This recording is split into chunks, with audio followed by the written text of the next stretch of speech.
Melting Jack Frost. Written by Kathryn M. Hearst. Narrated with AI by Mike Monster. Chapter 1. Jack. At midnight, my new intern arrived decked to the halls. Seriously, the guy wore more bells than all 12 of Santa's reindeer. Between the jingling and his rosy cheeks, I had to shove my hands in my pockets to keep from knocking the Christmas cheer off his face. I'm Benjamin. You must be Jack. He thrust his red and green gloved hand in my direction. I glanced at the clock. You're late. I was told to report at 12. You should be present and ready to work at midnight. He stilled, but the bells continued to tremble. I'm ready now. Don't drink coffee. Don't need to settle in. You're not ready, because there's no way I'm going out with you dressed like that. Go change and meet me by the stables. I was being a dick. I knew it. He knew it. Hell, the entire population of the North Pole probably knew it, and I didn't care. I had a reputation to uphold. The other Frosts would never let me live down hanging with a guy dressed in green velvet, trimmed with silver bells and white fur. Every freaking year, each Frost team leader would receive a shiny new intern who arrived on the first night of winter. A guy who would follow them around until spring. I'd begun to suspect Saint Nick cloned them in his workshop. Same eager expression, same incessant questions, same holly jolly reindeer shit. The only thing different about them was their names. And I'd won the bad intern lottery this year. Benjamin looked over my dark blue sweater, well-worn jeans, and work boots. Perhaps I overdid it. Just a smidge. Might as well get this over with. The sooner I broke him in, the sooner he went out on his own. The sooner I could get to my primary objective, stalking a woman. Or more specifically, stalking the cabin owned by the family of the woman I loved. I stood and grabbed my scarf. Ben's already ruddy cheeks burned as red as Rudolph's nose. I wanted to make a good impression. Appear enthusiastic. My classmates all wanted to work with you. When I got the assignment, they suggested I dress the part. I bet they did. It hadn't been that long since I'd graduated from the same training program.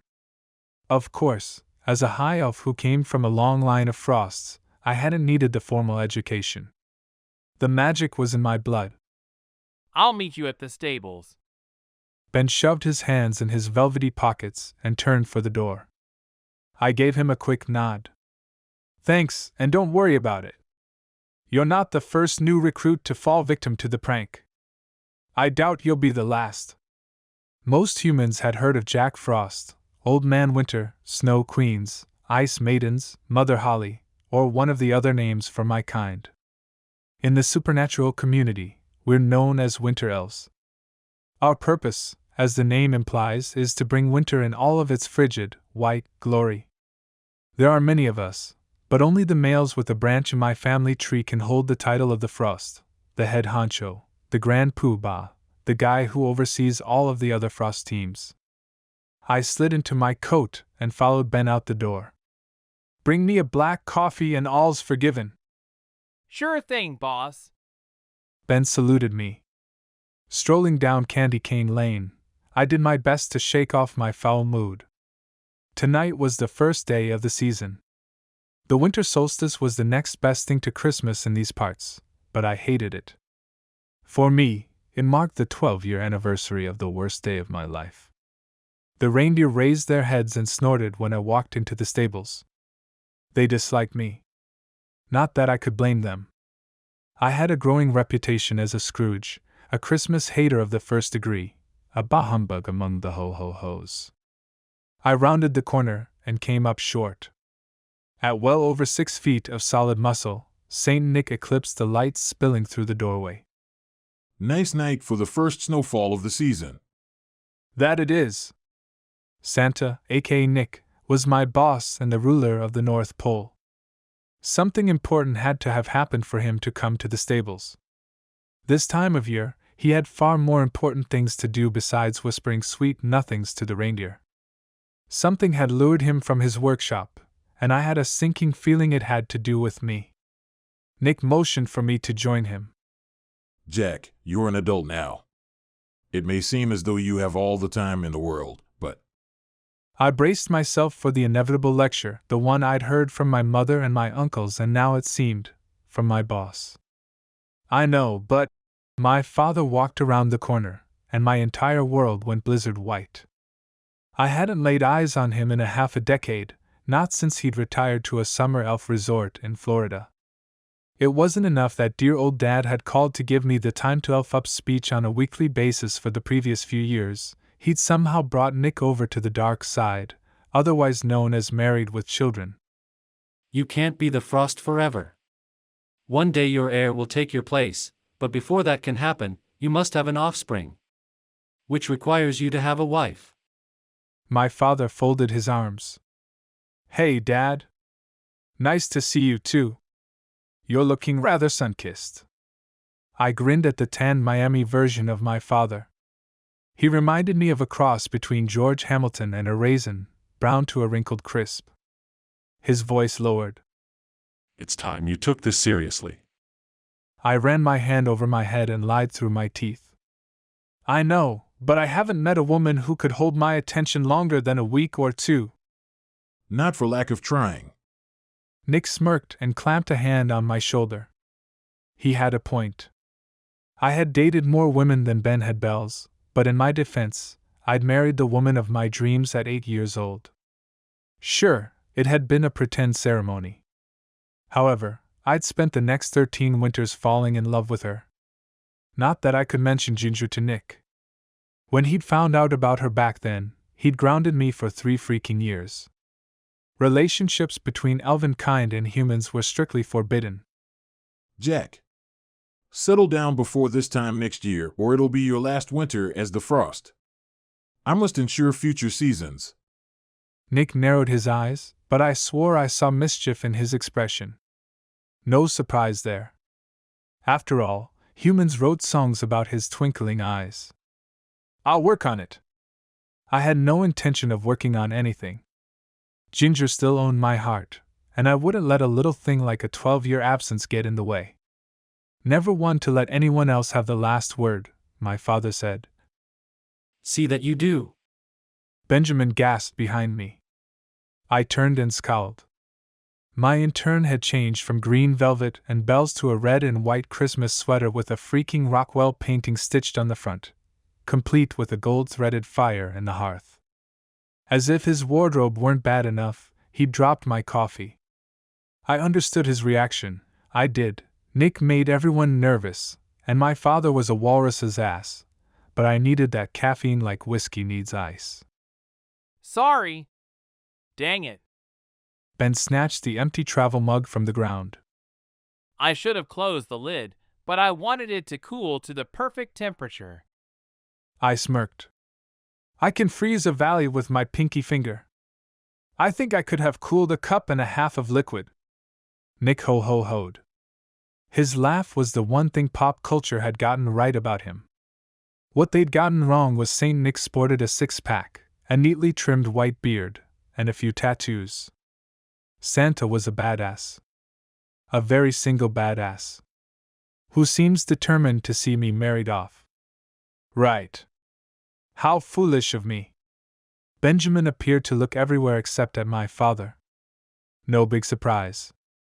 I could have gone another decade or two without laying eyes on the guy myself. Perk up. It's the first night of the season. Nick nudged Ben, then turned and slapped me on the back hard enough to make me cough. I'm looking forward to the wedding. Ben waited for Nick and my father to leave the stables before he spoke. I didn't know you were engaged. I'm not. I tossed a blanket and saddle on Dasher's back. And no more Christmas sweaters. Ben glanced down at the red and green monstrosity. I thought it was festive. I don't do festive. I motioned to the reindeer. Take Dasher. He's the nicest of the bunch. Thanks. Ben eyed the enormous animal. I saddled Donner and set my foot in the stirrup. Larger than an average Clydesdale, the magical deer were smarter than most humans. Sitting astride the animal, I placed my hand on his neck and whispered, Take me to the usual place. He jerked his head and nipped at my leg. Sorry, big guy. No treats until we're finished for the night. I hated to bring Ben along on my fool's errand, but the rules were clear when it came to interns. They shadowed their mentors until they'd proven they could handle a rotation on their own. With my father in the North Pole, I had to play it safe. He'd go after any weaknesses, or broken protocols, like an orca on a baby seal. Regardless of my intern and my father, I had to go. 12 years had passed since I'd seen Ginger, but I could still remember the taste of her peppermint lip gloss and feel of her silky skin. I had no reason to believe she'd ever return to her family's cabin, but even a Scrooge could hope.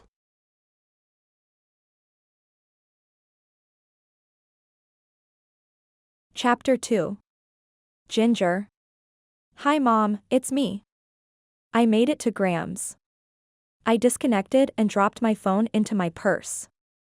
I loved my mother, but the woman had an aversion to voice conversations. She preferred texts or emails or anything that she could control. To her, personal calls were like the Wild West, lawless and messy. Sitting in the safety of my car, I stared at my grandparents' cabin. Memories of the countless summer vacations and holiday breaks I'd spent here flooded me and threatened to spill from my eyes. It had been 3 years since my granddad passed away. My Gram had followed him 2 months later. Some said she died of a broken heart, but after 4 years of medical school and 4 more of internships, I trusted science. The fact that she died of a hemorrhagic stroke lacked the poetry, but it was the truth. Get it together, Ginger. You're a grown woman. There are no such things as ghosts. You have a job to do. Get in there, box up anything of value, and get the place ready for renters. My impromptu pep talk didn't help. If anything, the fact I sounded like my mother worried me. A large SUV rolled up the drive and came to a stop beside my rental car. Caroline, the realtor, flashed me a bleached white smile. I gathered my courage and stepped from the vehicle. A gust of freezing cold wind blew straight through my coat and into my bones. Living in Florida for the previous 12 years, I was ill-prepared for the mountain climate. It turned out I was ill-prepared for a lot of things, including the bubbly realtor. Hi! It's so good to see you again. She set her hands on her hips and laughed. And you're still a redhead. Most children with red hair go dark as adults. Having no memory of ever meeting her, I gave her a half-smile quick nod that I usually reserved for my patients. With a name like Gingerberry, I'd had more than my fair share of teasing, with or without my auburn hair. Have we met? Officially, no, but you know how it is in small towns.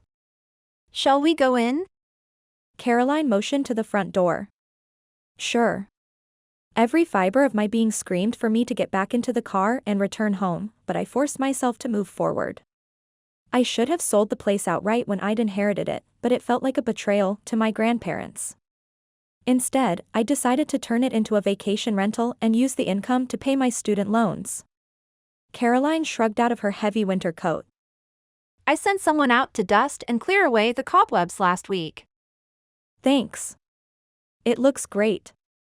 The interior of the cabin hadn't changed much over the years. It felt like home, even though sheets covered the plaid sofa and Granddad's easy chair.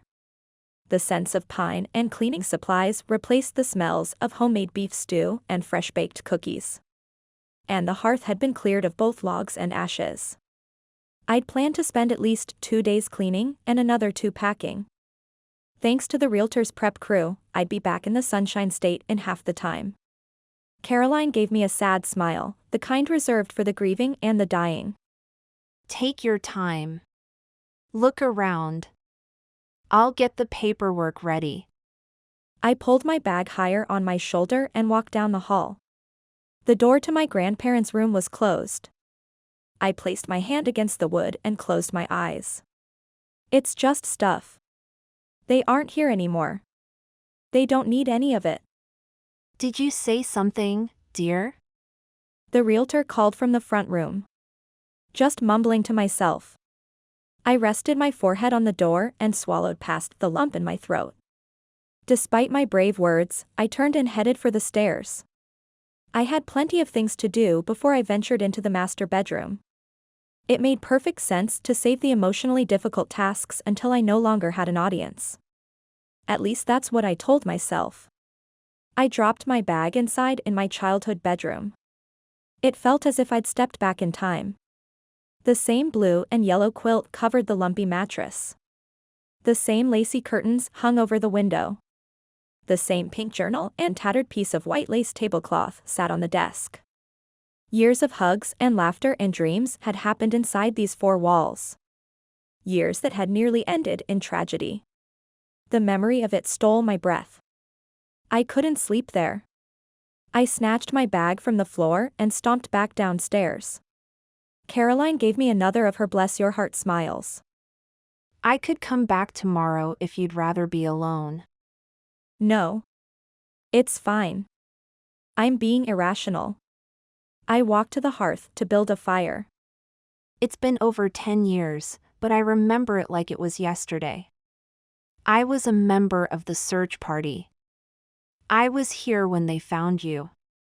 The realtor's voice had lost its effervescence. I nodded without turning my attention from stacking the logs. It's none of my business, but what happened that night? I ran away to be with my imaginary friend. Because I was a child with absentee parents and a vivid imagination. I snuck out to go for a night hike and got lost. 3 years of therapy had helped me to understand why I'd run away from home and nearly frozen to death. It had been a cry for attention. It had nothing to do with a boy who didn't exist. A boy no one could see but me. An imaginary friend I'd conjured up as a small child and refused to let go of as a teen. Caroline shuffled her papers. This town is worse than a soap opera when it comes to rumors.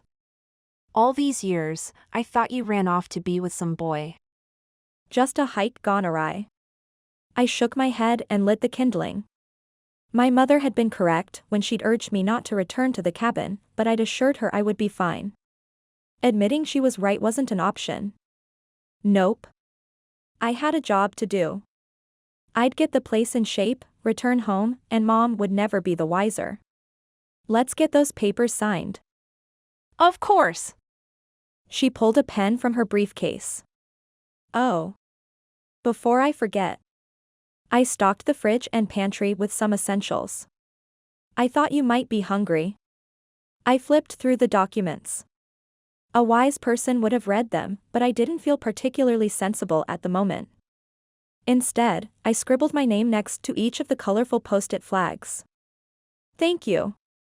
I'm sorry for dragging you out so late on a Sunday night. It's no bother.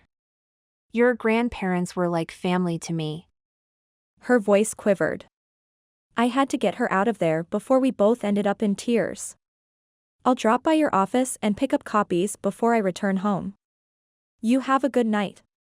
Caroline took a few moments longer than necessary to button her coat. That'll be fine. Please, don't hesitate to call if you need anything. I'll be finished in 2 days. I'd like you to book the first rental over Christmas weekend. If that's possible. It's more than possible. Loads of folks would love to stay here over the holidays. She stepped onto the porch and loitered as if debating on coming back inside. Are you sure you're all right? I smiled despite my exhaustion. It had been far too long since someone had asked after my well-being and meant it. I'll be better in the morning. Would you like to meet in town for lunch tomorrow? My treat for wasting your time tonight. Caroline's eyes lit. I'd love that, but I'll put it on the company's expense report. Noon at the Silver Moon Diner? Sounds great. Drive safe. I waited until she descended the stairs before I shut the door. I had no idea why I'd asked her to lunch, let alone what we'd talk about for an hour or so, but it gave me something to look forward to other than boxing up the remains of my grandparents' lives. My ringing phone sent my heart into tachycardia. It was after 10 in Colorado and after 1 in Florida. It had to be an emergency.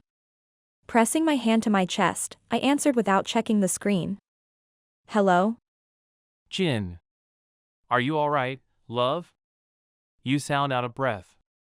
Perry, my ex-fiancé, hadn't called in months, not since the day I'd caught him examining my former best friend's vagina with his tongue. I grimaced and used my professional voice. I'm fine. Why are you calling in the middle of the night? Jin, I'm sorry for what happened. Let me come over and explain. Once upon a time, I'd enjoyed listening to him talk just to hear his voice. Now, it grated my nerves. There isn't anything to discuss. 3 years is a lot to toss in the rubbish bin over a misunderstanding.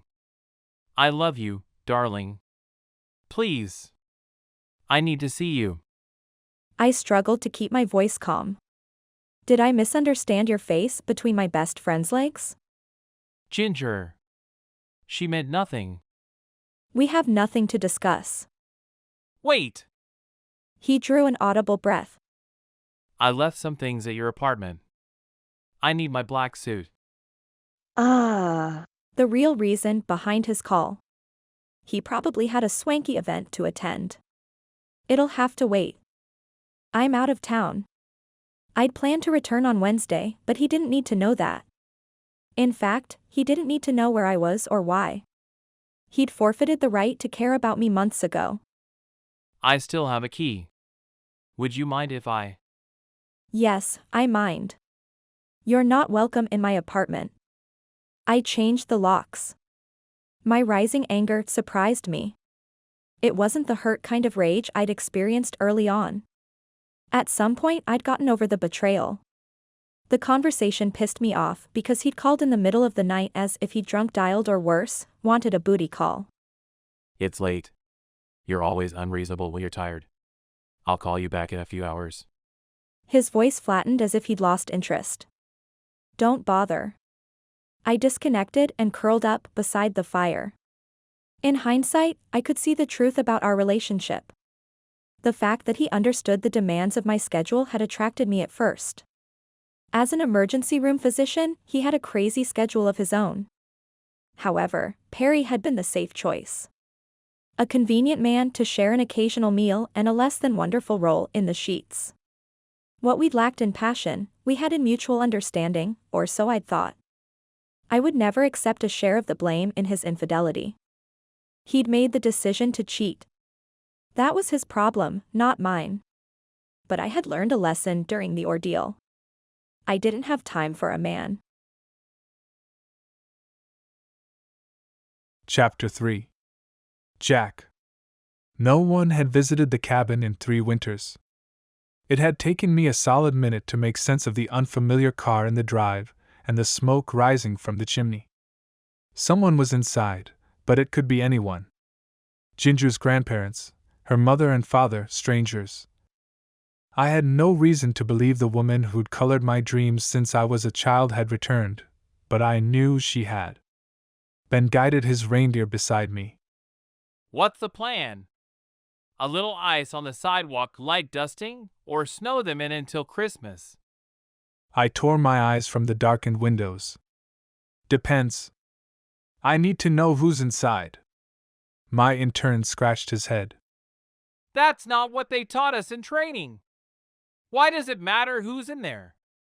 I squared my shoulders. 1. I didn't appreciate being questioned by an icicle behind there's newbie. 2. I needed to know for certain Ginger had returned. And 3. I didn't give a polar bear's ass what they taught in Frost School. Look. I'm not in the habit of snowing in families with young children or the elderly.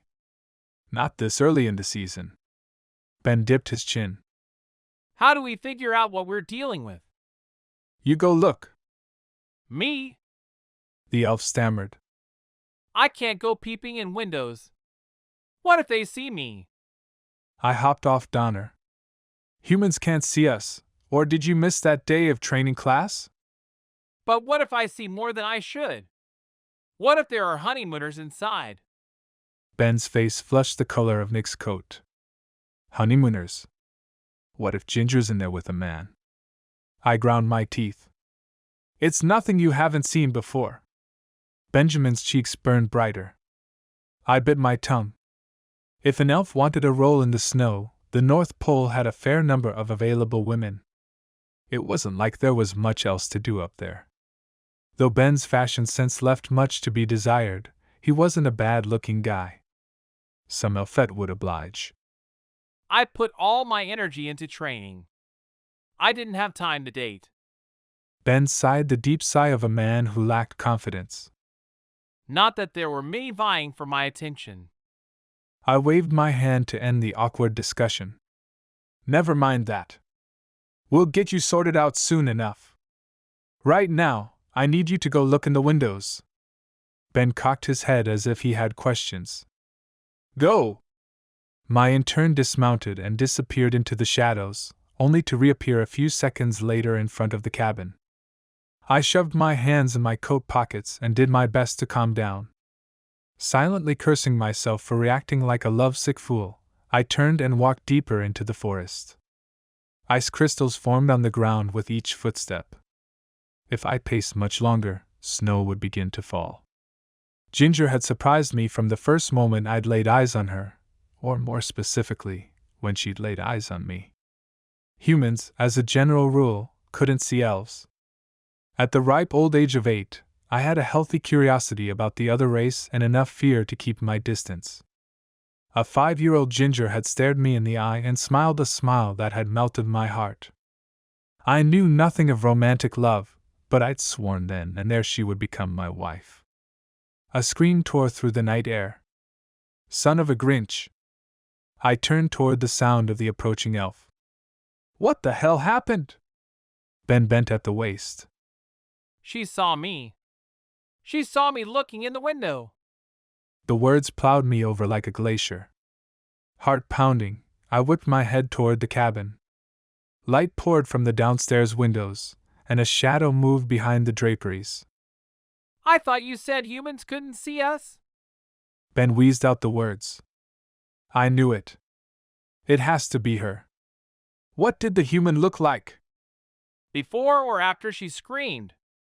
In no mood to play 20 questions, I pressed my lips together and tapped my foot. Pretty, but she was crying by the fire. Something inside me snapped. I grabbed the elf by his ugly Christmas sweater and pulled Ben closer. What color was her hair? Feet dangling off the ground, Ben said. Red. Dark red. My breath left my lungs in a whoosh. I released my intern and turned for the cabin. I had no idea what I'd say to her, but my feet seemed to have a mind of their own. Ben grabbed my arm. What are you doing? You can't go up there. It's forbidden. I knew the law, but I'd be damned if I let it keep me from Ginger again. Go back to the North Pole. Ben set his jaw. No, and I'm not going to stand aside while you expose yourself to a human. The corners of my lips curled. So what? My sense of humor had stopped developing around the time I turned 12. Sue me. But I had every intention of exposing myself to Ginger. Maybe not tonight. Maybe not tomorrow.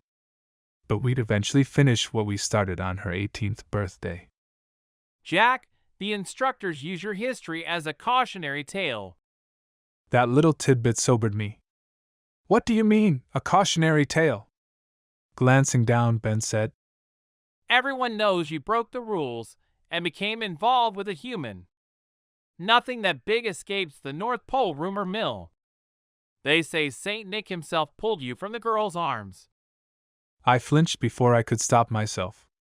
Nick had shown up in the forest that night, but he hadn't pulled me from Ginger. Not exactly. I'd done what any young elf in love would do. I'd positioned myself between my love and another man. The pulling had come in later, after Nick had given us a chance to say our goodbyes. I'd spent 3 winters grounded like a schoolboy and mucked more stalls than I cared to remember. Reindeer crap may glitter, but it still smells like shit.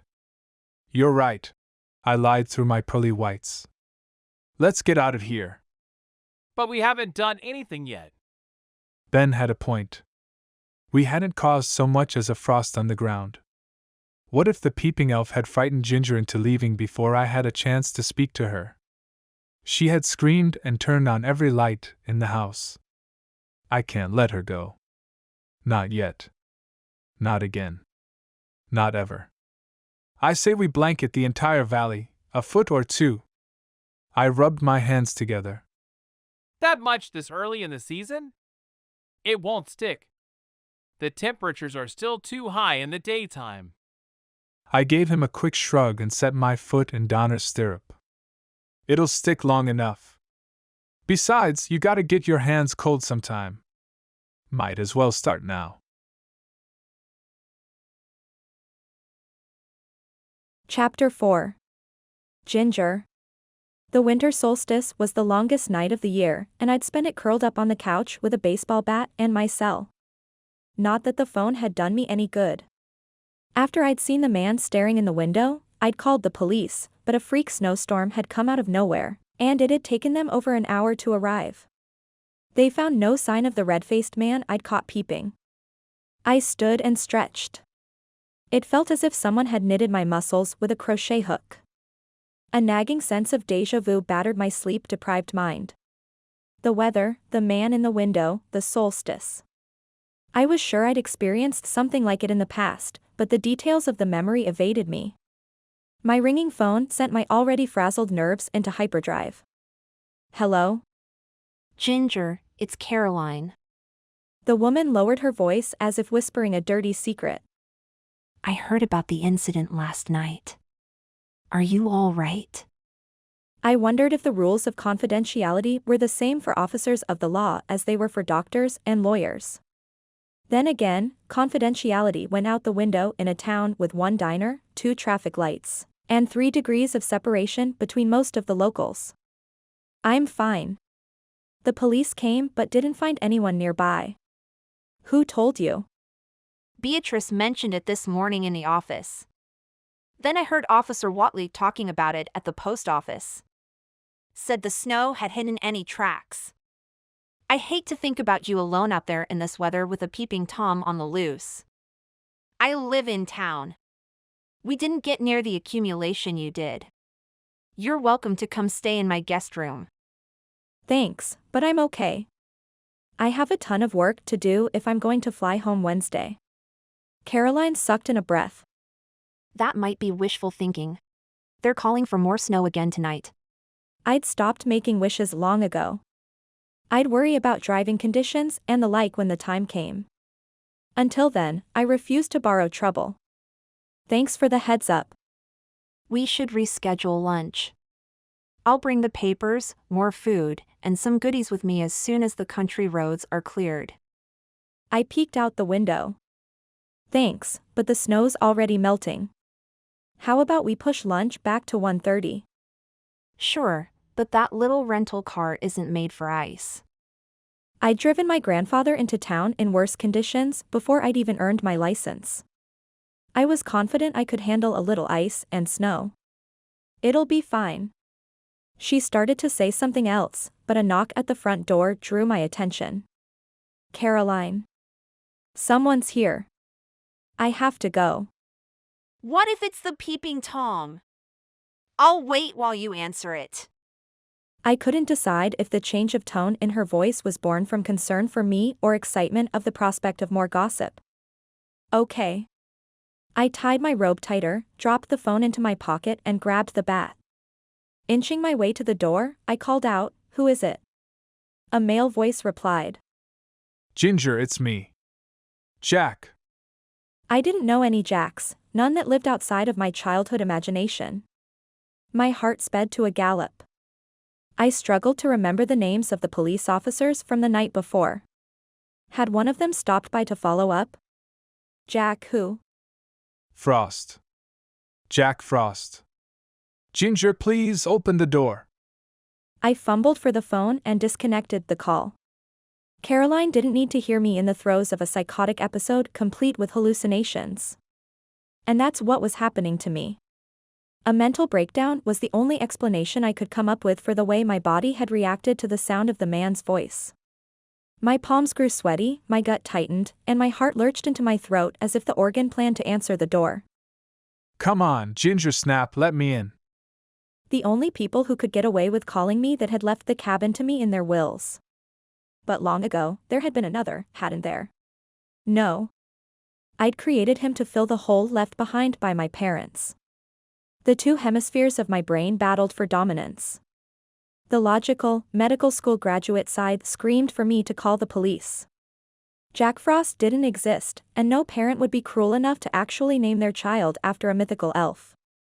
The emotional side recognized his voice and demanded that I open the door. Rather than trusting either, I fell back on grade school logic. Oh, yeah, prove it.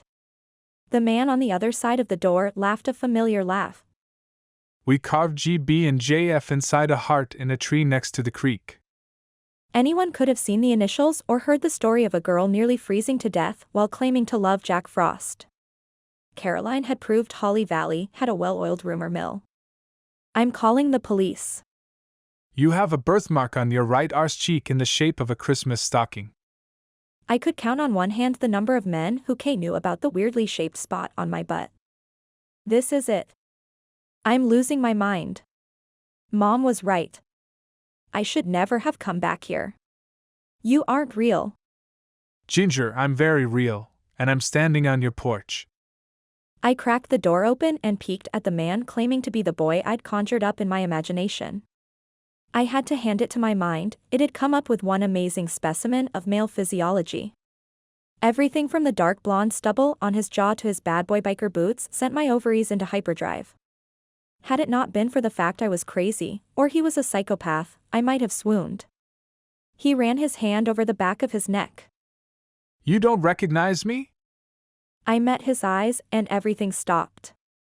I swear, my heart hung mid-beat. Those eyes. I knew those gorgeous storm gray eyes. Jack? He flashed me a killer smile, the kind that knocked women off their feet, which was exactly what happened to me. My knees liquefied, and I found myself on the floor wrapped in Jack's arms. Are you all right? He brushed the hair from my face. I closed my eyes and breathed in the familiar scent of pine trees, sandalwood, and air just before a storm. Is it really you? He pulled me tighter to his chest. It's really me.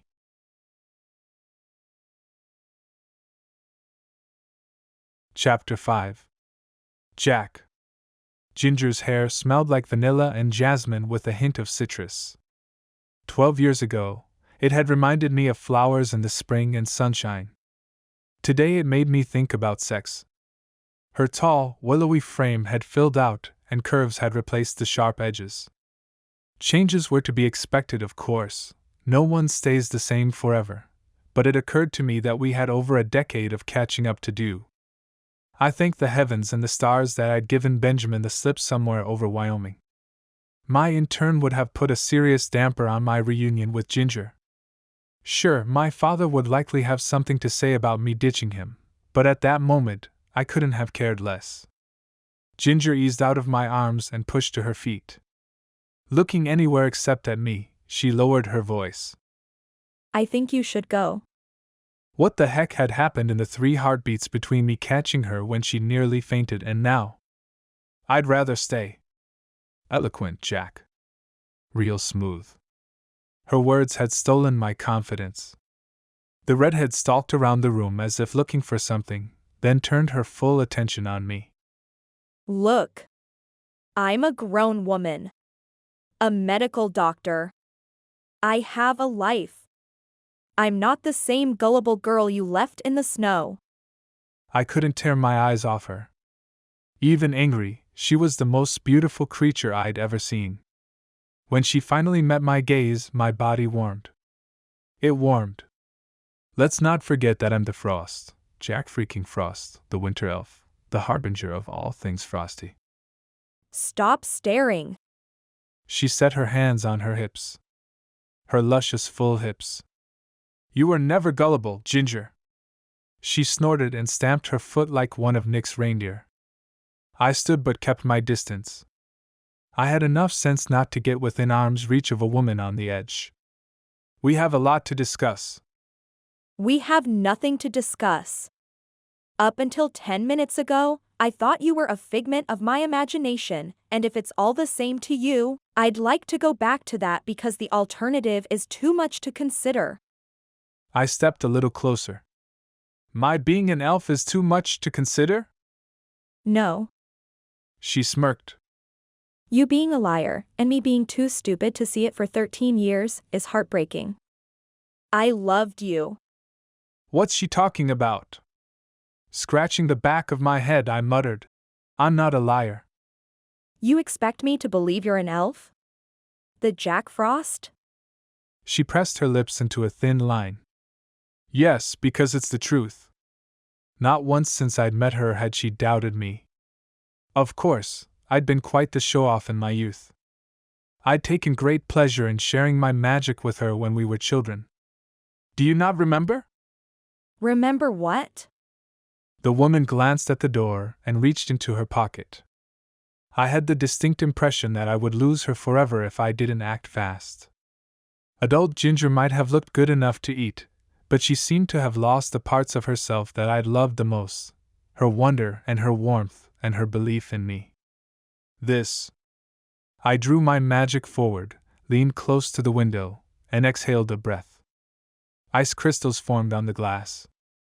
Her eyes widened, but she remained silent. Or this. I motioned over her head and snowflakes began to fall, only to melt as soon as they touched her skin. How'd you do that? Magic! I could drag her outside and conjure up 3 feet of snow, but I doubted it would make her believe. If anything, she'd take the opportunity to run back inside the cabin and lock me out. Magic. Ginger sank into a chair. Because you're an elf that only I can see. I'm seen by other elves, animals, and other supernatural creatures. But you're the only human I've come across who can see me. I shoved my hands in my pockets to keep from reaching for her. It had never occurred to me that she'd come to doubt my existence. So elves, Bigfoot, and I can see you.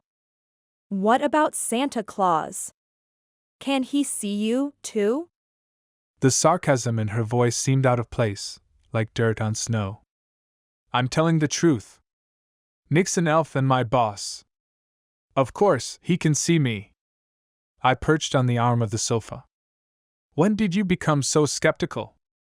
She narrowed her eyes. I don't know, Jack. Maybe it was the years of therapy to help me deal with my hallucinations. Or when my grandparents died. Or almost freezing to death on my 18th birthday. They died? I glanced around the room. Not much had changed inside the cabin, but now that she mentioned it, the place had lost its warmth. No longer a home, it had become just a house. Ginger dipped her chin. Granddad passed away of cancer 3 years ago. Gram went shortly after from an aneurysm. Though she'd spoken of her loss with indifference, I sensed her pain. The couple had loved and cherished her, far more than her actual parents. She died of a broken heart. Ginger shot me a look that would melt a polar ice cap. No. She died of a burst blood vessel in her brain, likely aggravated by stress caused by profound grief. They're in a better. She held up a hand. Don't. Don't you dare tell me they're in a better place or any other such nonsense. They're dead, and I'm here to pack their things. I nodded because I had no words that would ease her grief. I would have loved to draw her into an embrace, but she wouldn't want that. I'm sorry. Her eyes glistened before she blinked the tears away. Why didn't you come? We made plans to run away on my birthday. I waited for you under our tree. The rawness of her voice reminded me of the girl I used to know. I did come. Don't you remember? She shook her head. I remember sitting in the snow and waiting until well past dawn. I remember the search team finding me. I remember spending Christmas in the hospital and a lengthy stay in the psych ward. I closed the distance and took her hands. I was betrayed. Someone told my father I planned to run away with a human, but I came to you anyway. Don't you remember? Nick found us, and he ordered me back to the North Pole. She pulled her fingers free. Nick? As in Saint Nick? I nodded, still trying to puzzle out what had happened to Ginger after I was taken from her that night. It seemed like someone had tampered with her memories, which had my father written all over it. You're telling me Santa Claus left me to freeze to death? She barked out a humorless laugh. I think you should leave.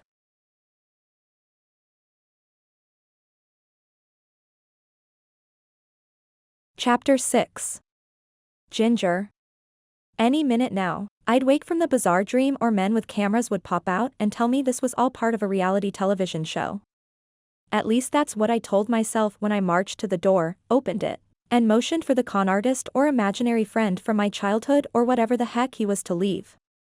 Jack Frost? My Aunt Fanny. So what? He made it snow. Big deal. I was pretty sure I'd seen a stage magician do the same thing in Vegas. I'll go if that's what you want. He pierced me with his storm cloud gray eyes. I nodded, though the part of me that I tried to lock away, the part that believed in fairy tales and happily ever afters, desperately wanted him to stay. I didn't know what happened to you after Nick sent me to the North Pole. I was grounded for 3 years but have returned each winter since. Why have you stayed away? Bits and pieces of memories returned. No, not memories, imaginings, like a storybook I'd read long ago.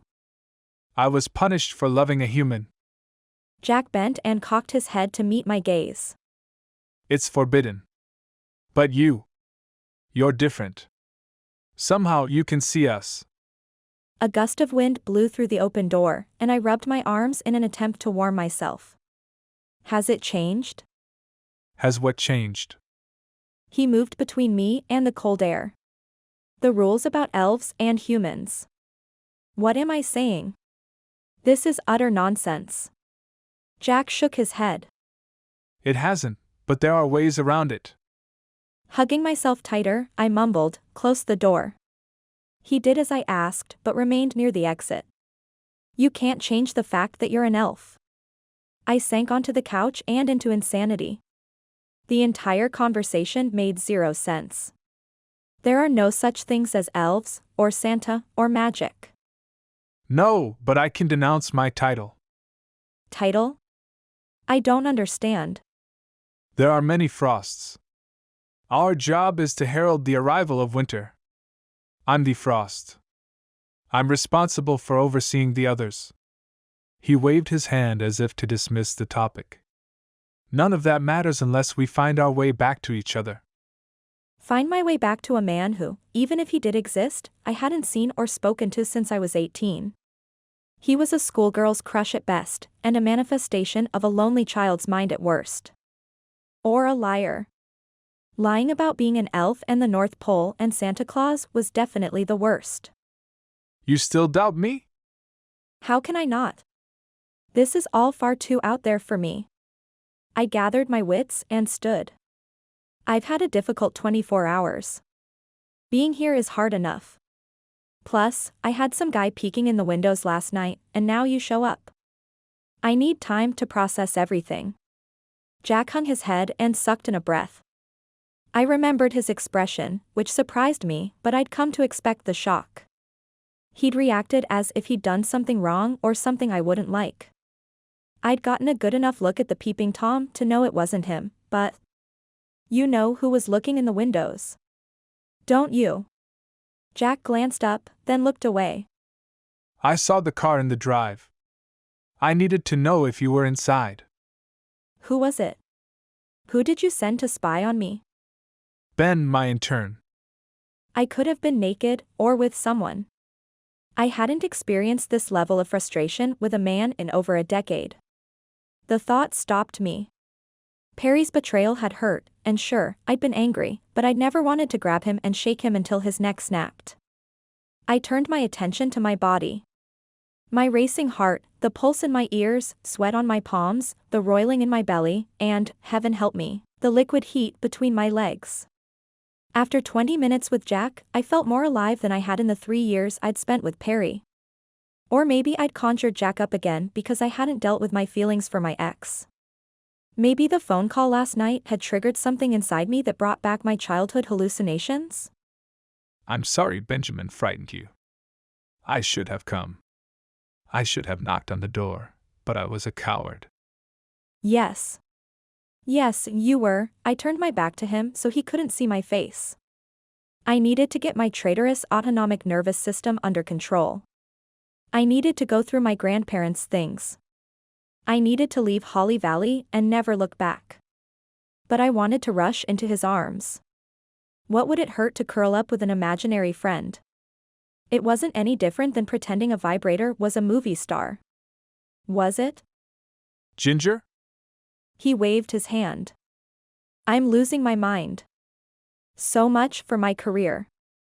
I wonder if they'll cancel my student loans when I'm committed to a psychiatric facility. Probably not. I managed to say, you should go. Let me stay and help with the packing. We don't have to talk, but you shouldn't do it alone. He rested his hand on my shoulder. No, I shrugged him off and moved a few feet away. I had to get him out of the cabin before my baser desires overrode what was left of my sanity. I have a lunch date in town. I need to pull myself together and get dressed. His entire body tensed. A date? Yes, Jack, it is what humans do. We meet each other and share meals in public places. It wasn't like me to lead someone to the wrong conclusion, and judging by his reaction, Jack believed my lunch plans were of the romantic variety. But since Perry's betrayal, I'd said and done a lot of things I thought I'd never do. Besides, if my imaginary friend needed white lies to go away, I'd gladly tell a blizzard's worth. He shoved his hands in his pockets. Then I'll wait for you to return. I plastered on my best doctor-to-patient smile. No, but thank you for stopping by. It's been great catching up, but there's the whole elf/human thing. Besides, even if we cleared that up, there's the issue of logistics. I live in Florida now. The North Pole is out of commuting range. I'll go. But I don't like the idea of you having lunch with some guy. He squared his shoulders. His broad, muscular shoulders. I'll be back. I'm not giving up. I know the girl I fell in love with is still in there somewhere. We all grow up, Jack. But that doesn't mean we have to stop believing in miracles or love. He winked and flashed me a grin that belonged on the cover of a magazine. My pounding heart and tight nipples agreed. I'm so screwed. Goodbye, Jack.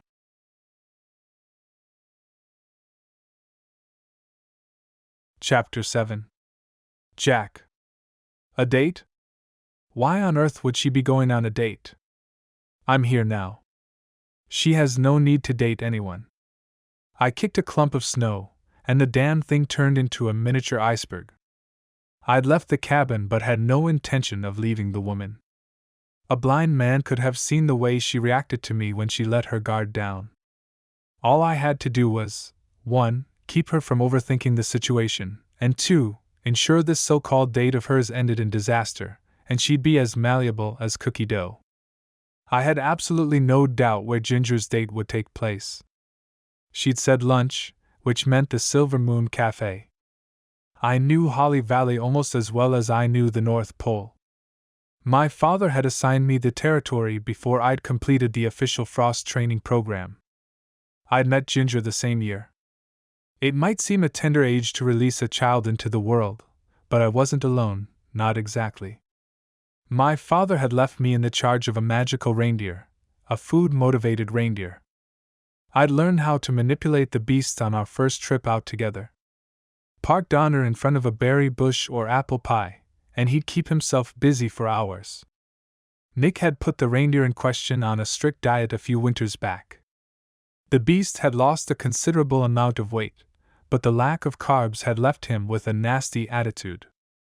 Hey, buddy. How does a cherry pie sound? I ran my hand over the deer's neck. He snorted and stamped his foot, much like Ginger had earlier. I'll take that as a yes. I slid onto his back and grabbed the reins. Remember the way to the Silver Moon?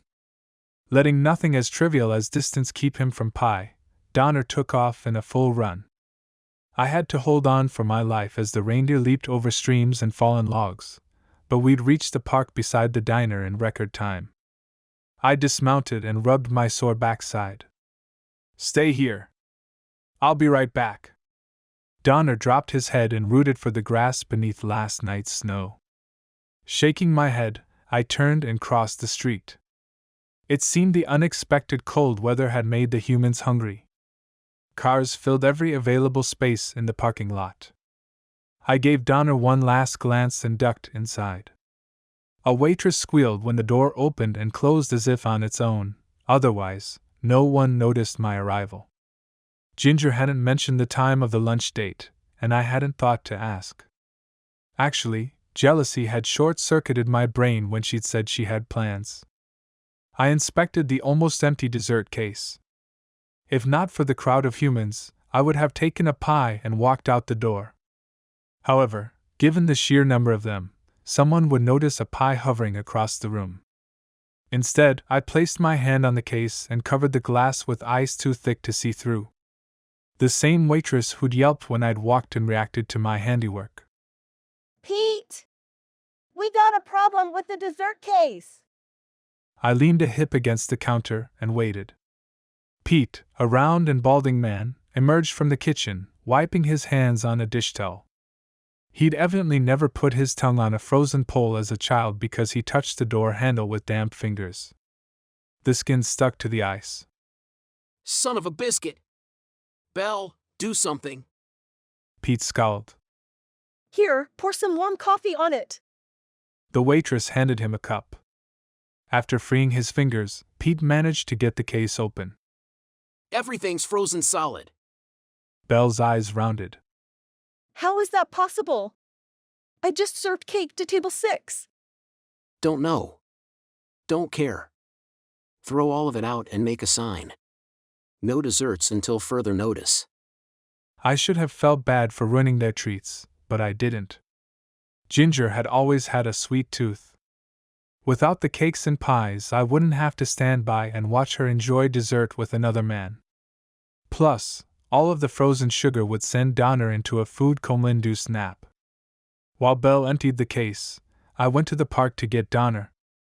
"Okay, let's go get some pie." I took his reins and led him toward the street. The damned beast took one look at my empty hands and dug his heels in. I pointed to the building. "I froze an entire dessert selection for you. A nice lady is bringing the food out back. All you have to do is walk over."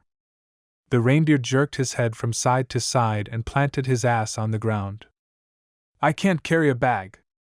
Someone will see it floating and lose their minds." I turned in time to see Ginger's car circling the lot. "Come on, big guy. Cross the street and I'll throw in a box of fries." Donner narrowed his eyes and made an unholy hissing sound that none of Santa's reindeer should have been able to make. Ever. This was another thing the humans got wrong. None of the Christmas carols mentioned food-addicted deer with attitude problems. Out of the corner of my eye, I saw Ginger entering the diner. Desperate, I turned back to Donner.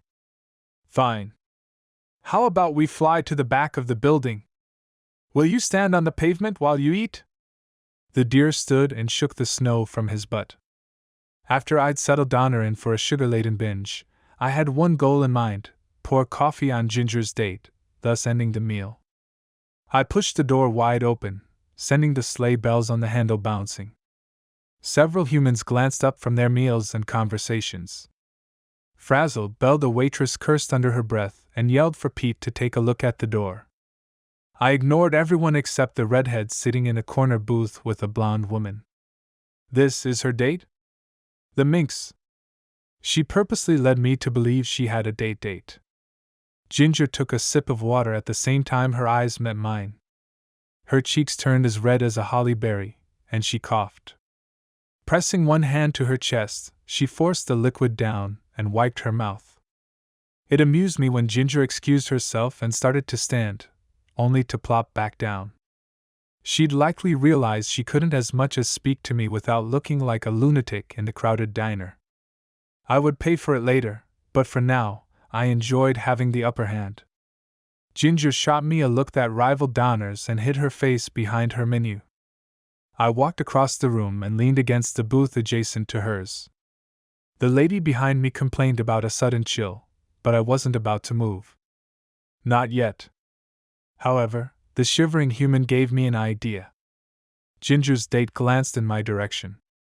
For a split second, I thought she'd seen me, but she flipped her hair and asked Ginger, How are things going at the cabin? Any more trouble? Yes. This morning I found a giant rat in the living room. The darned thing was really persistent. Wouldn't leave no matter what I tried. The blonde pressed her hand to her chest. You're kidding. I would have passed out right then and there. She laughed. I almost did when I first saw him. But then he frustrated me to the point I wanted to bash his brains in with a baseball bat. I quirked a brow. She still thought me a liar. I had to make her believe in me again. I leaned across their table and drew a heart made of frost on their window. I had to prove I was real. The blonde shuddered but didn't look up from her menu. I'll send an exterminator out before we list the rental. The last thing we need is a bad review of the property. Ginger grabbed her napkin, dunked it in her coffee, and wiped the icy heart from the glass. Shivering when she passed me, a waitress stopped at the ladies' table. Is it 20 degrees colder over here, or is it just me? It is a little chilly. Must be Jack Frost nipping at your nose. Ginger gave me side-eye. Belle and the blonde gave her an odd look. She closed her menu. I'll have the chicken soup and a slice of chocolate cake. The cooler went out. All we have is ice cream for dessert. All right. She tapped her fingers to her lips as she glanced at the menu. Make it a tomato soup and a grilled cheese. Her order made me grin. She might have grown up, but her favorite lunch hadn't changed. I'll have the same. The blonde handed her menu to Belle. The women fell into a rather dull conversation about the rental market and projected profits and losses, but one item caught my attention. Ginger hoped to rent the cabin out this Christmas Eve. She planned to leave Holly Valley within the next 2 days. I have to stop her. I could snow her, and everyone else, and until spring, but a move like that would draw Nick's attention. No, I had to go about this quietly. I considered the idea I'd had when the woman behind me shivered. It could work. All I had to do was make Ginger believe again, and she'd stay.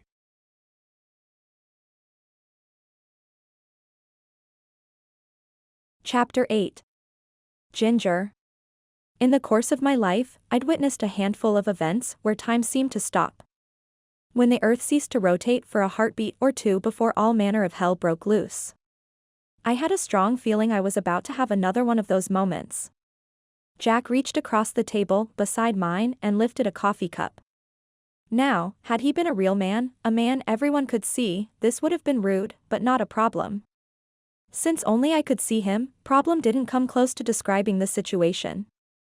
The woman whose mug he'd hijacked let loose a scream that made the hair on the back of my neck rise. In her haste to scramble out of the booth, she managed to plow into Jack.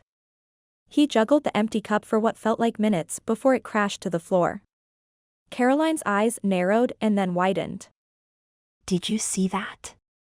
I shoved a quarter of my grilled cheese into my mouth to keep from yelling at the culprit and shook my head. The cup. It hovered in the air, then did a zigzag and fell. Her voice came out in a croaked whisper. I shrugged, swallowed, and drank half my coffee in one shot. She probably knocked into it on the way down. No! I mean it zigzagged in the air. She mimicked the trajectory of the cup with her hand. Weird. I kept my eyes on my food and my companion. I wouldn't give Jack the satisfaction of watching his antics. Another scream rose from a few tables away. Jack had taken a tray full of plates from a waitress and carried it around the room. They can't see him. They really can't see him. But he's real.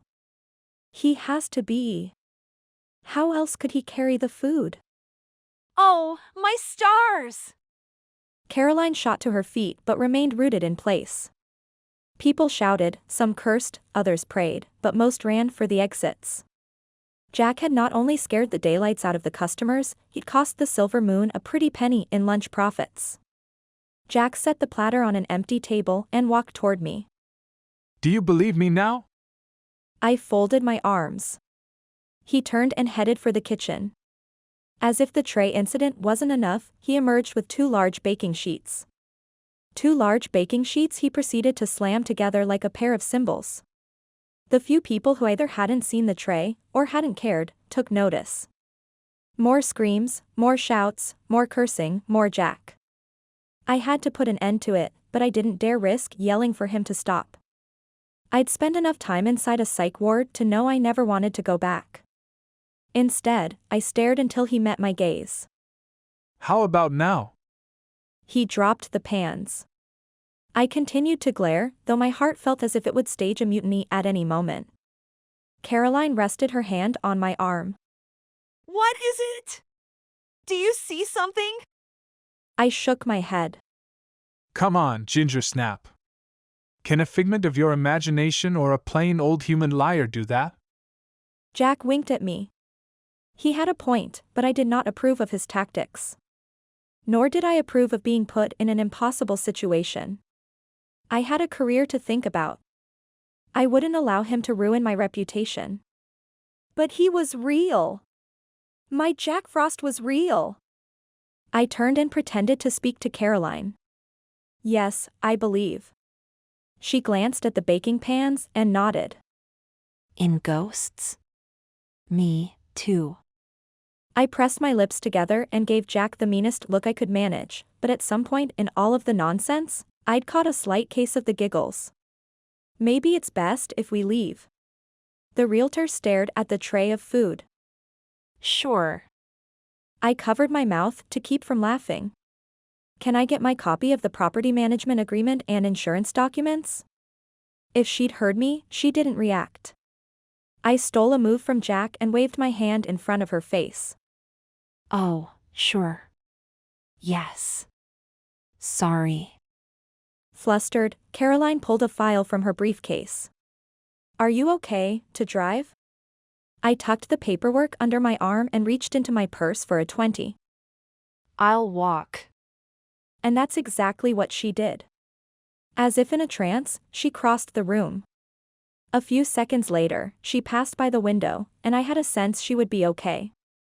She seemed to have snapped out of her daze. In fact, she had her phone to her ear, and from the looks of it, she was shouting at the person on the other end of the line. I moved to Jack's side and whispered. I hope you're happy. Do you really believe I'm who I say I am? He flashed me a smug grin. Yes. Now go before you give someone a heart attack. I tossed the money on the table and hiked my purse higher on my shoulder, but I couldn't keep the smile off my face. I wasn't crazy. I hadn't imagined him. He was a winter elf from the North Pole named Jack Frost. The first boy I'd kissed had come back into my life and reminded me how good it felt to laugh. Great. Give me a few minutes to tell Donner to meet me at the cabin, and I'll ride back with you. He leaned in and pressed his icy lips to my cheek. I ignored the jolt of electricity that shot straight to my core. His kiss might have been cold, but my reaction was red hot. I remembered this. I'd had the same reaction to him the countless times he'd kissed me when we were in our late teens. Just because I believe doesn't change anything. His expression changed from smug to crestfallen in a half a second. My brain rewound his words. Did you say Donner? As in Blitzen and Cupid and Comet? Yeah. Jack ran his hand through his hair and started for the door. Wait. Of all the Christmas stories, I loved the ones with Santa's reindeer the best. I glanced around to make sure no one was watching me and lowered my voice. Can I see him? Jack gave me a tentative smile, one I remembered better than I should have. He'd looked at me the same way the first time he'd asked permission to kiss me. You can come to the cabin with me if you let me meet the reindeer. I motioned to my half-eaten food. And you feed me. You ruined my lunch. You have a deal. His eyes lit with mischief. Trying hard to avoid staring at his firm, perfectly rounded butt, I followed Jack to the door. Thanks for coming in. Belle offered me a half wave. The poor girl looked as if she'd been through a battle. A combination of macaroni and cheese and brown gravy coated the front of her uniform. Something red, likely ketchup, had splattered on the side of her face. The condiment stood in stark contrast to her ashen skin. I gave Jack a quick nod and turned to her. I left the money to cover the bill on the table. She patted her hair, but it was no use. Her dark curls had all but revolted against her purple scrunchie. Thanks, but Pete said everything's on the house. Then consider it a tip, or an early Christmas present. Her face brightened. Thanks. Do come back and see us. I swear nothing like this ever happens here. I glanced at the door where Jack had disappeared. I believe you.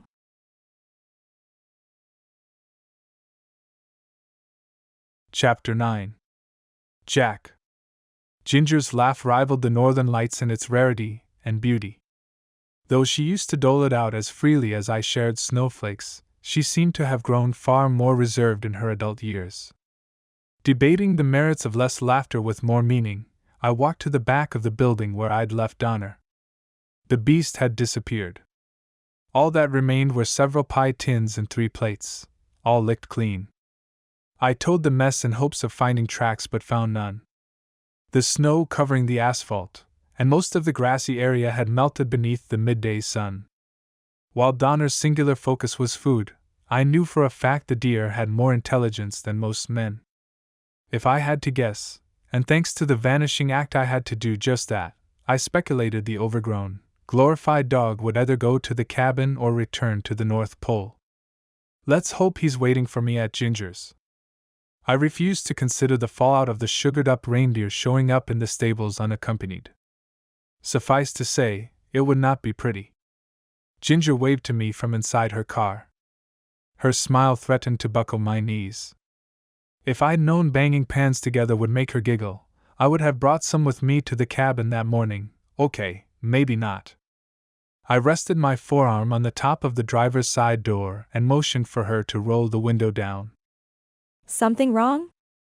The space between her brows wrinkled.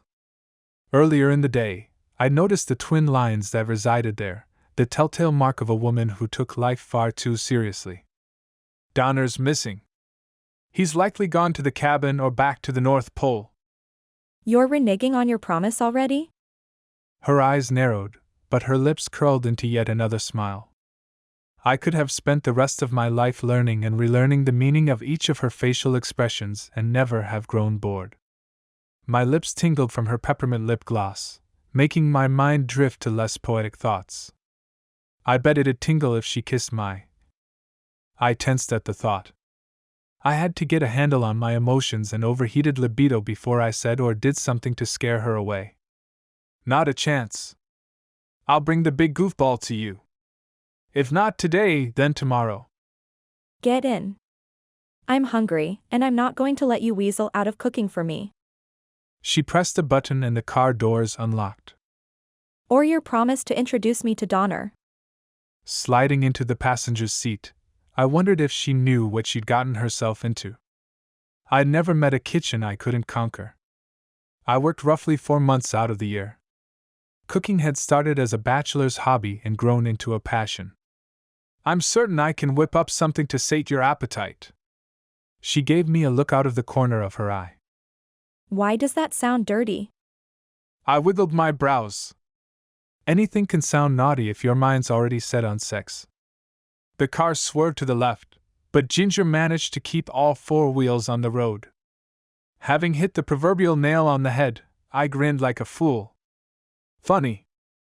I thought all of the ice had melted from the heat. Must have hit a shady spot. Ginger cleared her throat. Tell me about Donner. So much for flirting. I shrugged. He's bigger than non-magical reindeer. They all are. Smarter too, though Donner has a serious weakness. What's that? She kept her eyes on the road and both hands on the wheel. He's a card-carrying member of Foodaholics Anonymous. She laughed and risked a glance my way. You mean Overeaters Anonymous? Whatever you call it, Donner is more food-motivated than any dog I've ever met.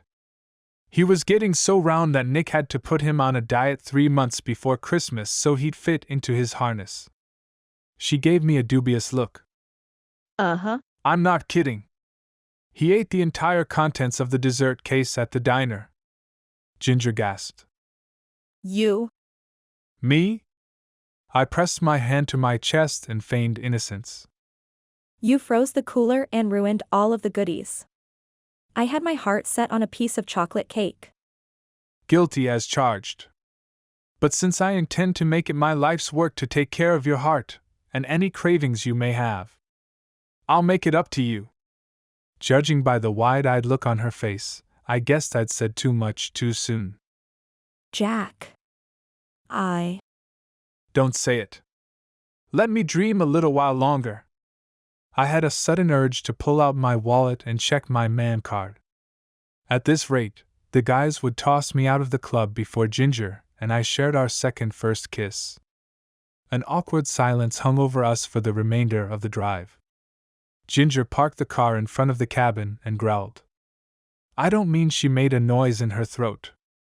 She straight up growled. Ben, my festive intern, sat in the porch swing.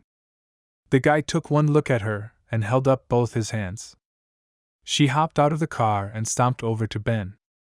Do you know it's against the law to go around looking in other people's windows? Did you get a good eyeful last night? Ben glanced between her and me. I was following orders, ma'am. Oh, great. He'd broken the 4th rule of the man code. Never throw another guy under the sleigh. Take it easy, Ginger. He's new. Besides, I already told you I asked Ben to see if you were inside. She huffed, unlocked the door, and went into the cabin. I leveled him with my gaze. Not cool showing up here. You know she can see you. Ben picked imaginary lint off yet another holiday sweater. Sorry. Saint Nick sent me to check on you. I'm to report back. My pulse roared in my ears. Had someone seen me with Ginger? Had Ben tattled to Nick about last night? Why? It's Donner. He returned without you. He's been vomiting what looks like chocolate and cherries. That damned reindeer. I closed my eyes and drew a breath. Tell Nick everything's fine. Donner overindulged while I was working. I'll ride the currents and check in before dawn. You're risking a lot for a human. Ben whispered the last word as if it were a dirty secret. You're breaking elven law.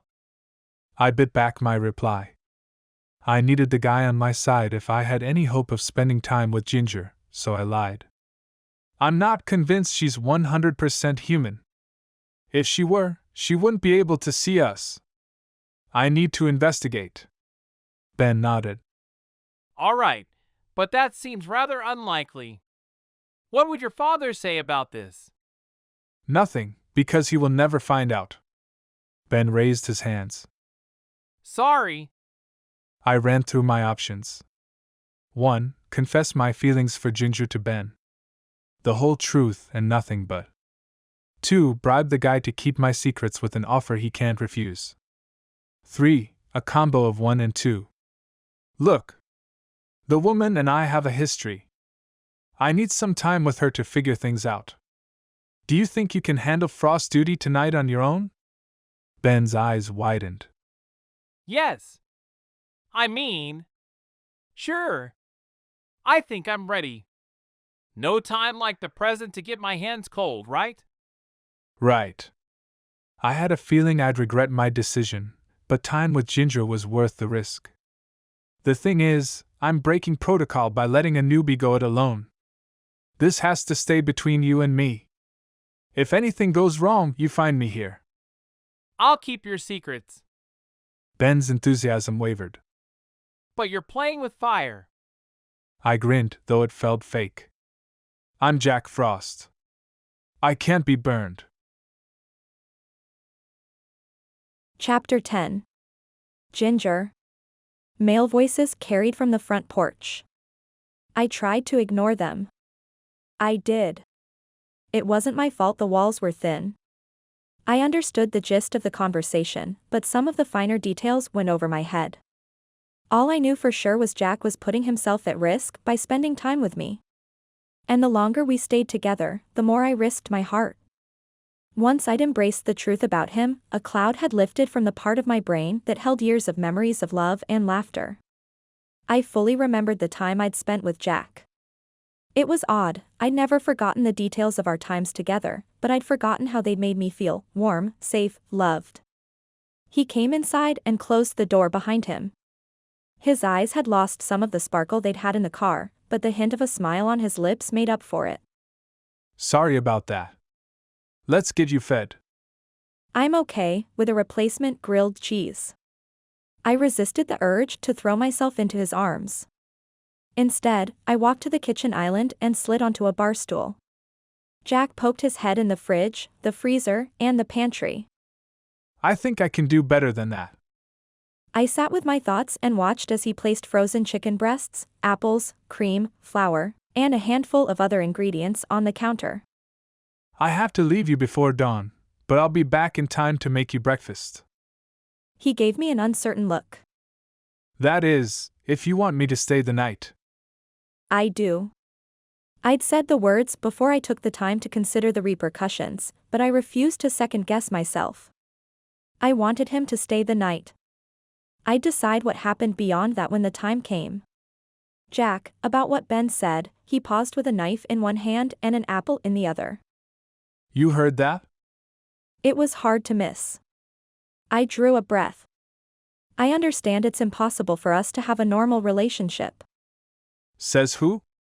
He dug into the apple with a vengeance. Says Ben, and apparently Elvin Law. I raised a hand when he started to interrupt.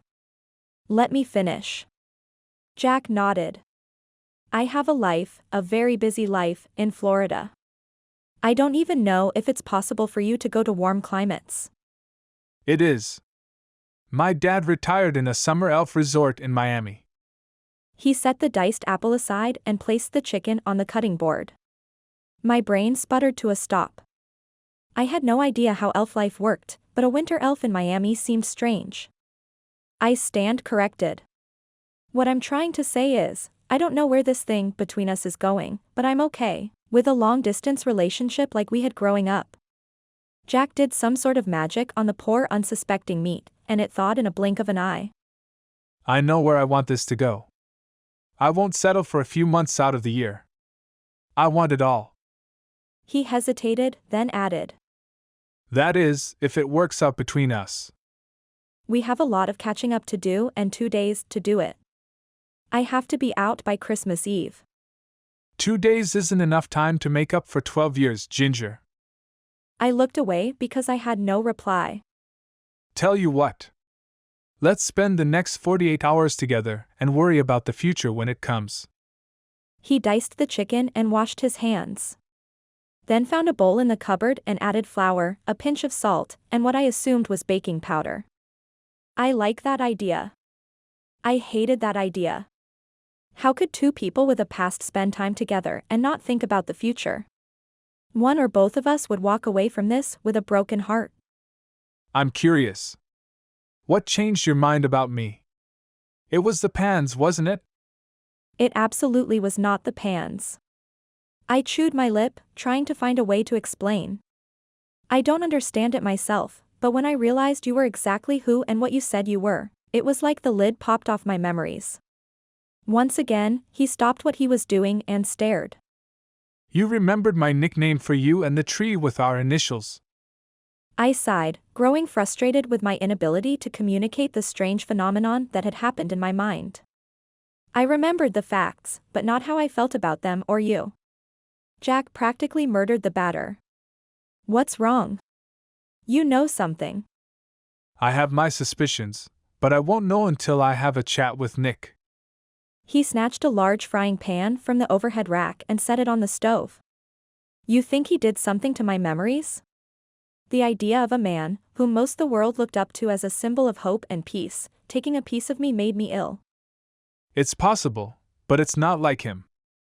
It sounds more like something my father would do. He dumped the apples and chicken into the pan. I'll get to the bottom of it. In the meantime, let's do some of that catching up. The aroma of the food drew me to the stove. What are you cooking? We are cooking chicken crepes with a savory cream sauce. Jack gave me a spatula, moved behind me, and guided my hand. His chest pressed against my back as we turned the food in the pan. The heat from the oven made his body heat more pronounced. Am I imagining things, or is your skin warmer to the touch now than it was when we were young? He pulled my hair to the side and nuzzled against my neck. Winter elves have naturally low body temperatures, but we adapt to our surroundings. Like reptiles? He kissed my neck. I'd prefer not to be compared to a snake, but yes. Similar to reptiles. The more I touch you, the warmer my skin will become until we're the same temperature. I tilted my head to give him more room, and boy, did he take the invitation. His lips moved from the top of my shoulder to my earlobe, and down again. On the next trip up, he added a few licks that sent my pulse racing. I'm starving. My stomach growled, but I wasn't referring to food. I wanted his hands on my body, along with his lips, his tongue, and any other part of him that I could get. Me too. He moved us back from the stove and turned me to face him. I met his gaze, expecting to see mischief or heat, but I was ill-prepared for the longing in his eyes. Can I kiss you? He'd whispered the question at our make-believe wedding when we were young children. Years had passed before he'd asked me again the winter I'd turned 18. The memory of the last time made my chest hurt, the night of my birthday, right before we'd ripped each other's clothes off. Please. Jack's arms tightened around my waist. He stared for a few seconds, then slanted his mouth over mine. He used the same slow methodical technique he'd used on my neck. A press of lips at first, then tongue, then a hint of teeth. It was the kind of kiss that went on and on. The kind that could keep you warm the entire winter. The kind that left me sated and wanting at the same time. As far as kisses go, this one went straight to the #1 slot in my top 10 list. Before I could decide how to tip sweet into clothes-ripping naughty, Jack pulled away.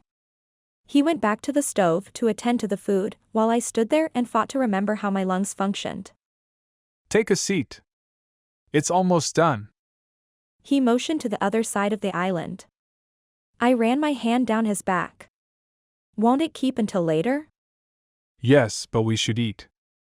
Why is that? I have a feeling we're going to be up all night. Chapter 11. Jack. Tonight was a night of firsts with a woman I'd already shared several rites of passage. First kiss, first boob graze, first boob grab, first orgasm with clothes on, first touch beneath the panties, and most importantly, first love. But this latest first had nothing and everything to do with sex. It was the first time I'd watched a woman eat a meal I'd prepared for her. The way she opened her mouth, her lips closed over the fork, her eyes drifted shut, her soft sounds of bliss, she had me enthralled. I'm a guy with an oral fixation. I couldn't help that my mind slid into the gutter more than once while watching her eat the crepes. This is the best thing I've ever put in my mouth. She'd all but moaned the words. Thanks. Glad you like it. I waited until she finished her last bite and prayed that she wouldn't ask for seconds. Would you like some more? I'm stuffed. She sat back and placed her hands on her flat stomach. You made a ton. I'll have enough to have leftovers for breakfast. I caught the hint of emotion in her voice and smiled. I'm making you a proper breakfast. I'll be back in plenty of time. I promise. You shouldn't make promises you aren't sure you can keep. This is one promise I intend to keep. Jin. She watched me with half-closed eyes. I imagined her giving me the same sleepy smile after an orgasm, and my cock went instantly hard. I hadn't sat through a meal with an erection since I was 16. It was even more unpleasant as a grown man. I needed a few ginger-free minutes to pull myself together. You look tired. Why don't you go curl up beside the fire? I'll take care of the dishes. I'll clean up later. Right now, I want you to test a hypothesis. She took my hand and led me to the living room. I settled beside her on the sofa. What hypothesis is that? Ginger shifted her weight. I thought she intended to snuggle against my side, but she dropped to her knees in front of me. I want to disprove that your crepes are the best thing I've ever put in my mouth. I sat back, bowled over by her words, her palms on my thighs, and her saucy grin. By all means, doctor. Conduct your experiment. She slid her hands beneath the bottom of my sweater. You should take this off. I tilted my head. I'd been in this sort of situation before, but as the aggressor, not the aggressee. It turned me on. A lot. You don't like it? I love it. It brings out the silver flecks in your eyes, but I'd like it better on the floor. I eased forward and pulled the sweater over my head. Ginger frowned. Evidently, she disapproved of the t-shirt I wore beneath the heavy cable knit. I lifted the thin cotton enough to give her a glimpse of my six-pack. This one too? Yes. She licked her lips, and my dick twitched. The shirt hit the floor, but I had no idea where. Ginger had taken the opportunity to remove her sweater. The sight of her breasts spilling over the top of a lacy black bra made my breath hitch.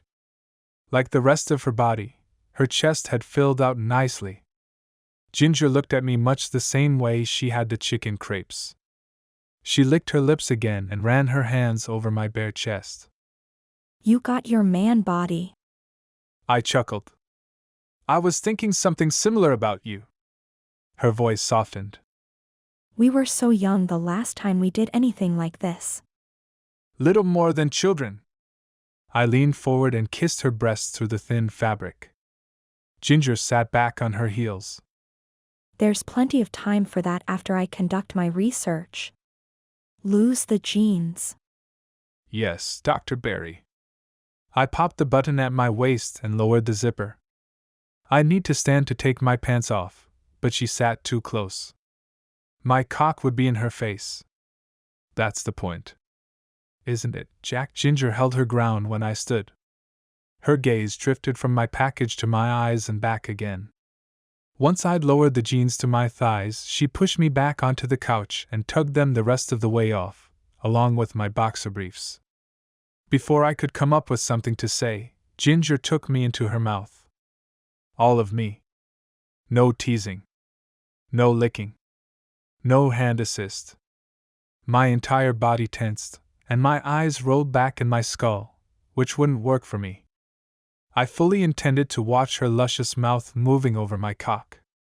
Ginger moaned around me, much like she had with the crepes. Her hands tightened on my thighs, and she alternated between swallowing me whole and nearly releasing me. Her tongue, man, I loved her tongue, caressed me in a quicker rhythm. I vacillated between never wanting it to end and wanting to pull her into my lap and sink deep inside her body. One thing I knew for certain: one night with grown-up Ginger would never be enough for me. I'm elf enough to admit the woman had me on the edge in record time. Gin, I'm close. Fingers digging into my flesh, she doubled down on her efforts and quickened the pace. I had no choice but to give in and let go. Ginger continued her assault until I grabbed her arms and pulled her into my lap. Her head pressed to my chest, I ran my fingers through her auburn hair. Well, what were the results of your experiment? It was a null hypothesis, but any good researcher will tell you, an experiment must be repeated several times to ensure validity. Until that moment, I would never have believed it possible, but she had me rock hard again. Oh my. Ginger wrapped her wicked fingers around my shaft. It's the science talk. It turned me on. Was it the nerd speak or the promise of more blowjobs? I'm not sure. I say we test another hypothesis and find out. I tugged at the waist of her jeans. These have to go. She eased from my lap and did an impromptu striptease. We had no music other than the syncopated beats of our hearts. Mine slower because of my elven nature, hers as quick as a rabbit's, but the two blended together to form a perfect rhythm. Ginger stood before me naked and with her head held high, but I saw through the guise. I'd heard her racing pulse and noticed the slight tremble in her hands. I came to my feet and drew her into an embrace. You're beautiful. Her breath hitched. Am I? I pulled back enough to meet her gaze. Something had happened between her sexy little dance and now. Though I couldn't be sure, I doubted it had anything to do with me. You're everything I want, and have wanted since we were kids holding a pretend wedding beneath our tree. Chapter 12. Ginger. Damn it. Why did he have to say the right thing? Why did he have to be so freaking hot and considerate and in tune? I rested my head on his chest and pushed the thoughts of broken hearts and goodbyes from my mind. Things would work out or they wouldn't, but I would make the most of my 2 days with Jack. The memory of that day in the forest made me smile. I couldn't have been more than 6 years old when Jack had proposed. He was 8 or 9, on one knee, holding a ring made of ice. I still have the old tablecloth I used as a veil, but the ring melted. I'll get you a real one when we renew our vows. He pressed his lips to mine. I lost myself in him. Slow and demanding, but somehow patient, he kissed me as if we had all the time in the world. I ran my hands from his shoulders to his waist, my fingertips memorizing each dip and rise of muscle and bone. Jack cupped my bottom and lifted me. All thought stopped when I wrapped my legs around his waist. I had the sensation of movement, of falling, of coming home. He laid me down on something soft, and I opened my eyes, surprised to find myself in my childhood bed. I'd avoided the room when I'd first arrived at the cabin, but now, with him, it felt like home. I felt like I was home. Jack stretched out beside me and trailed a line of kisses from my lips to my breasts. As I'd come to appreciate, he took his sweet time licking and sucking and biting until I thought I would explode before he ever touched me below the waist. An icy chill shot through my nipple and straight to my core. I jumped and pressed my hands to my chest. What did you do? Magic. Do you like it? He laughed against my breast and did it again. The sensation bordered on pain, the good kind of pain. He slid his hand between my legs. 1, 2, 3 strokes of his fingers, and I shattered. The tight ball of pressure in my core exploded into waves of pleasure that left me writhing and breathless. Jack kissed me again, this time I felt his need. No longer slow and sensual, he crushed my mouth with his and swallowed my moans. Please, Jack. I want you. I barely recognized my voice. He'd turned me into a beggar, and I loved him for it. Soon. He eased down my body, kissing lower and lower until he came to rest between my thighs. Spread your legs for me. I raised my knees and let them fall open. The position left me vulnerable. I'd had oral sex before, but Perry, the man I'd intended to marry, hadn't enjoyed giving it, to me at least. He certainly didn't have a problem going down on my best friend. This isn't really my thing. I'd rather have you inside me. He popped his head up and met my gaze. You're kidding?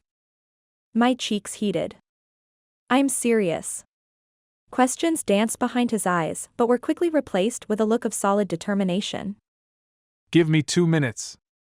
If you don't like it, I'll stop. I threw my arm over my face and nodded. The first touch stole my breath, and it only got better from there. Fire and ice, tongue and fingers, he did things to me that made my body respond in ways I'd never experienced. Rocking and grinding, my hips moved as if they had a mind of their own. How could I have ever thought I could live the rest of my life without this? He stopped long enough to ask. It's good? Beyond good. My voice trembled almost as much as my thighs. Jack wrapped his arms around my waist. Taking me with him, he rolled to his back and scooted toward the pillows. Straddle my face. I found myself struggling to get my hands and knees beneath me, but when I settled. My God, when I settled, I couldn't believe the intensity of the pleasure. I grabbed the headboard to keep my balance, closed my eyes, and let my body take control. The orgasm tore through me like lightning. My back arched, my thighs trembled, and the sounds coming from my mouth were downright feral. Jack wrapped his hands around my hips and held me firmly in place. He continued to work miracles with his tongue until I grabbed a handful of his hair and tugged. Gasping and moaning, I murmured, "Stop. I can't. No more." Jack, however, had other plans. He did some sort of ninja move that involved sliding his head from between my thighs and coming to his knees behind me. He grabbed my hips, jerked me back, and snaked one arm around me so his hand rested between my breasts. Still want me to stop? I shook my head. Say the words. He moved his other hand from my hip to my navel. A million filthy words ran through my mind, phrases I'd never imagined myself saying. But boy, did I want to. Instead, I played it safe. "I want you. I want you inside me." Brushing his lips across my ear, Jack whispered. How do you want me? I pressed my bottom against his length. Like this. From behind. Hard and deep or slow and easy? The man practically purred the question. Slow and deep, then harder. I closed my eyes and thought about what we'd just done. And I want your fingers between my legs. As you wish. He drew my earlobe into his teeth. My medical training and years of safe sex lectures buzzed on the edge of my conscience. "I'm on the pill, and I'm clean, but we should use protection." He stilled behind me and loosened his grip. Elves are immune to diseases, but we are a fertile bunch. Do you have a condom? Yes, but they're no good. The curse words dancing through my head would have sent my parents into cardiac arrest. If they're still in the drawer, they're expired. I bought them before my 18th birthday. I felt Jack smile against my neck. You bought them for us. I sighed and leaned against him. Yep, and never got to use them. He eased back. As much as I'd love to have children with you one day, we should wait. Children? We discussed starting a family when we were little more than kids ourselves. Since then, I'd given up on the idea of becoming a mother. My career demanded too much of my time. It would be selfish to have a baby and pay other people to raise it. But Jack's admission had warmed a place inside me that I thought had died. I wanted to be a mom, and I wanted to experience it with Jack. He cocked his head. That look on your face. You don't want kids. No. I think I do. One day. You surprised me is all. I turned and embraced him. Since intercourse is off the table, I could test my hypothesis again? He flashed me a smile that was sin and mischief and all Jack. Research is important, Dr. Barry.